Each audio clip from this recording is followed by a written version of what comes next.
which certain traditional societies are living and are quite okay with. Let's find out. That's a research kind of thing. No, but it's not, to be is not a research project. No? To be is to be.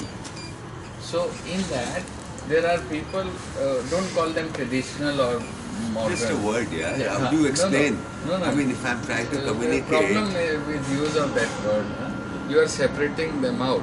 They are part of the contemporary reality. They are as modern as you are, but their categories are different from yours and mine. So what you are saying is, let us discern out for ourselves their universalism, their brand of universalism. And do they have a sense of, are the one, which he didn't say, but we have discussed that, are those universalism threatened? We say yes, they are being threatened. So we have to change the power discourse in a manner that the power pressures on them of destroying them, their autonomy, their worldview of universalism is released from them. So for that, knowledge we issues are important. But to say that we put out their universal values and then we evaluate that. It cannot be their universal values. Universal values are universal values. It's not there and us, then it's not universal. But I'm not talking that. No, I'm not saying that. I'm saying let's do an exercise. I don't know what those values would be. One can guess. But universe, what are universe? You use the word prosperity, for instance, okay? Now prosperity could be a value, but having money is not a value. So prosperity is different from money. Yes. Now what? So how do you then? If that is an universal value, then how do you? The problem comes when measuring it. No, don't measure. Yeah, exactly. That's what I'm saying. So I'm saying. Dharma, Kam, Mosh conveys that value. Yeah. We have our way. We have our way. They will. He, as a philosopher from Finland, from his vantage point, will have his way. Latin Americans have their own way of this Bowen way. So there cannot be a universal cultural expression of expressing and communicating those so-called universal values. So there are no universal values in that absolute sense in the real life situation.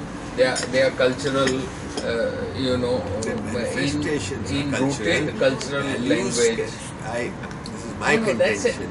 That's a textbook thing. That's a very Brahmanic thing. Values cannot be abstracted out of the reality of life.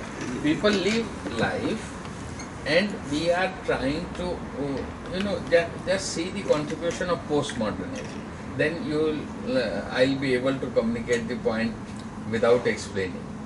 That if you want to discern out abstract universal values, then that game itself hierarchizes the society. There will be some who will be telling what the universal values are, and there will be others who are practicing them, and you are saying them patronizingly, oh, you are also as universal as I am.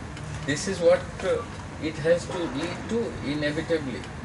Of course, you can make a study, empirical study and chart. But we are not discussing study or research. No, but he's proposing something like this, and you can make it.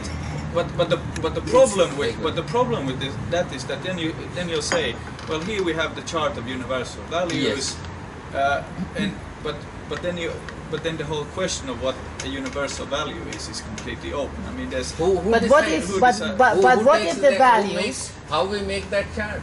But what if the values, like we have in our time bank, we have certain values that we have charted, which we want new actors which are joining to at least to say that they are agreeing on them being part of our common values.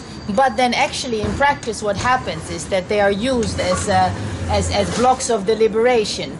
So in the sense that you have a common understanding that these are values that we are finding each other under, but then the fact of whether we think that a certain actor could be joining, that's a whole process of deliberation, and in at those moments you sort of are more deeper, like looking together that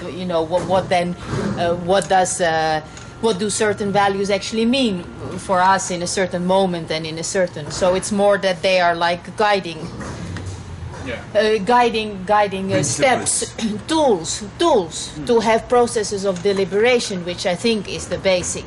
But that's a different thing. I mean, because then a small group like that, we can come together and discuss about, chart what we think to be. But all this we is not disagree. But my yeah. question to him is, what he proposed. Let him restate that and answer the question: how is it different from the white man's civilizing mission? Yeah. If there is a political stream which is trying to abstract the universalism from indigenous people, from Adivasis, Dalits, and whatever those subaltern communities he has in mind, how will he describe those communities as different from others? Second, who will do this exercise of discerning out the universal values? How will that community will be constructed? Yeah. And how is it different from white man's burden? Yeah. White man's burden, all those so-called values, most